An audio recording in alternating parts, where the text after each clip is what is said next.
So we see she defiled the land and committed adultery with stones and trees, doing things you have no business doing. Jeremiah 16 and 18.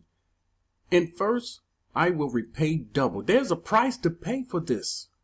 There will be a price to pay for defiling his land, for defiling other lands.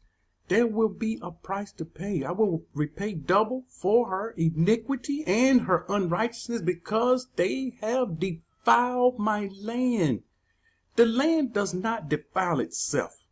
The land does not get polluted by itself. It's the inhabitants. Always remember that. They have filled my inheritance with the carcasses of their detestable and abominable idols. Babylon is filled with carcasses of their detestable and abominable idols. They are everywhere, in every state, in every city. They're all over. Amos 7, 16 and 17. Now, therefore, hear the word of Yahuwah.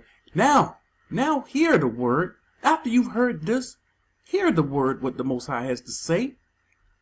You say, this is what people say, do not prophesy against Yasharal. When they were told to prophesy against Yasharal and these negative things that was coming, these horrible things that was coming, the false prophet said, don't prophesy.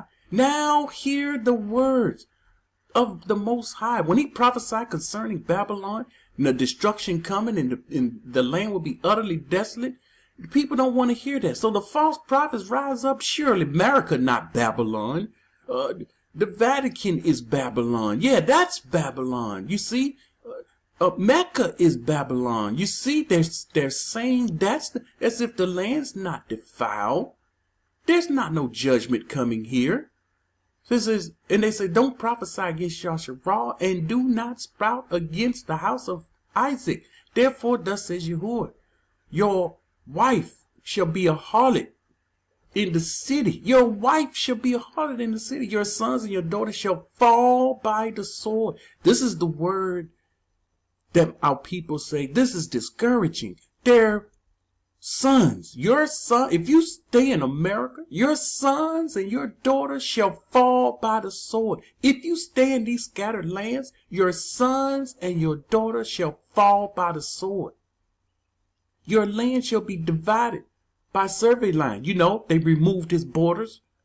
You shall die in a defiled land. This is what the scripture's saying. When we were kicked out for our destruction, for our plunder, and none will deliver us.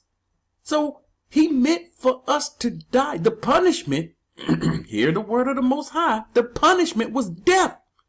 We don't understand this. We think we can stay in a defiled, polluted land and there is no death punishment for us.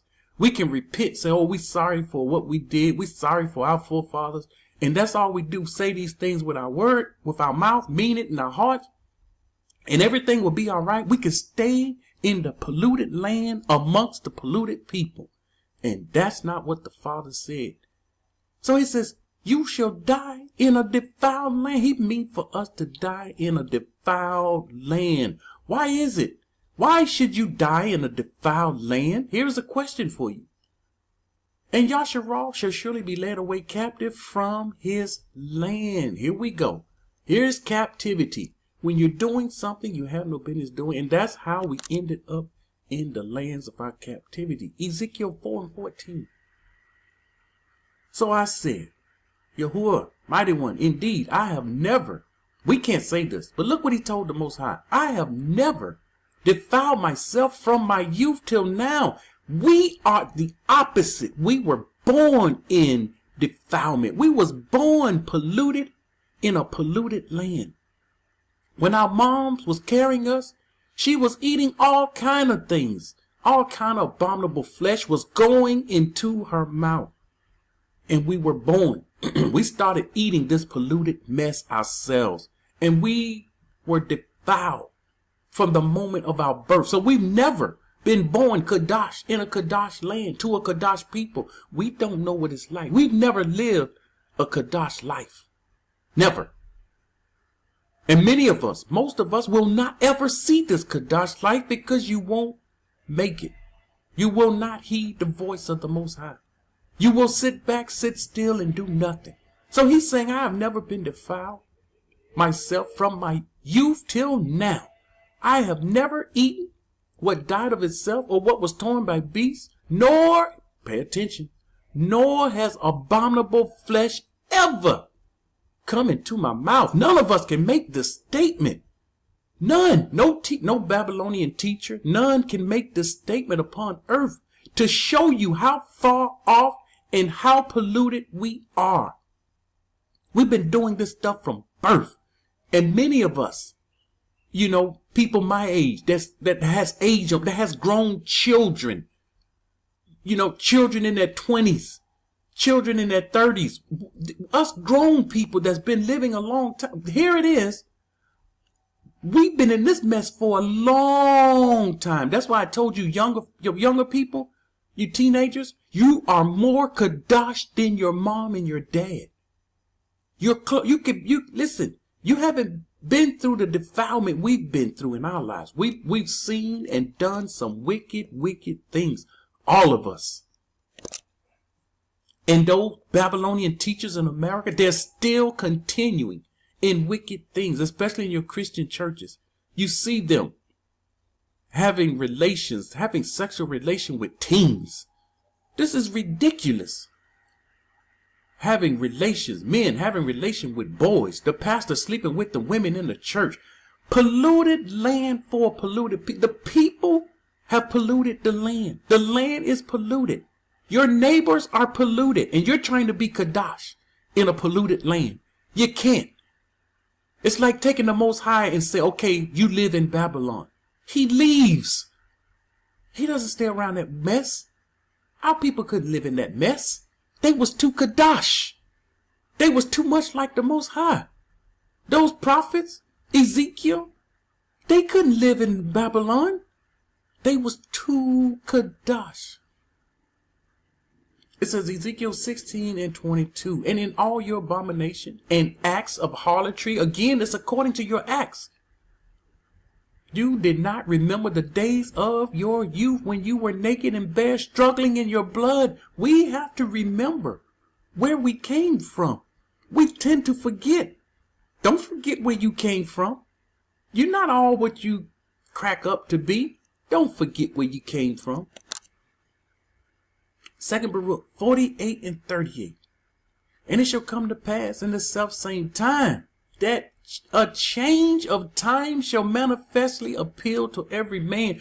The time change. We used to be qadash. Our people was brought up qadash. And they was born qadash. And they stayed qadash their entire life. Here, no one on earth has experienced what I'm talking about right now.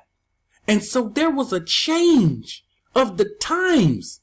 We didn't even know qadash. We're fooling around with man-made religions. Tied up, strangled up, locked up, confused in man-made religion. And so we don't understand this. We are that generation that the stupor came upon. And we was the most polluted. The earth is the most polluted it's ever been. And each day that passed, it gets worse. And yes, the Most High said it has peaked and he's ready to cut it off. This is when it get cut off. This is because in all those times, they polluted themselves. You see, all the time from our birth, every last person on the planet today, from your birth until now, every time, the time has changed. No one living righteous. None living righteous. We don't become completely clean until we hit those wilderness and the 1/3 get purified. That's a different life. We don't know that life. And offerings will be made. Who is in the earth giving a righteous offering the way they did in times past? I've said it before. I'll say it again. None. None of us. Because in all those times, they polluted themselves and they practiced oppression. We are the most oppressed people, and they have us. The system have worked us against ourselves like crabs in a in a barrel. We don't want to see each other get ahead. And this is why I told the righteous, you have to change your thinking. We have to help each other out. I posted the video for the family that's making their way out. And I went back to check a couple of days later, and I don't see any donations. You see, we're crabs in a barrel. This family is getting out, so I'm not even going to give $1. I'm not going to give anything. And I understand us that's in the borders. We don't even have bank accounts. Many of us, we don't even have bank accounts because we pulled out of the system. This is part of pulling out of the system. We stopped trusting. We stopped our online business that we used to do online, paying bills, doing all this stuff online. We pulled away from the system. And when we come within the borders, then you can get financial help within the borders from those within the borders. But you that still bank accounts, you have $1 in your bank account. You didn't even put $1. Here we go. That's oppression. I don't want to help that family get out. I'm trying to get out myself. $1 is not going to hurt you. And in fact, when you help others, you're helping yourself. And walk every man in his own works. Here we go. Today, each camp walk in their own works. Each church walk in their own work. They're doing what they feel is right in their own eyes. And some of these Christian pastors, they understand what's going on, and some of them are righteous. They just don't know how to come out of it. That's their life. That's their job. They're trapped. They found out something is wrong.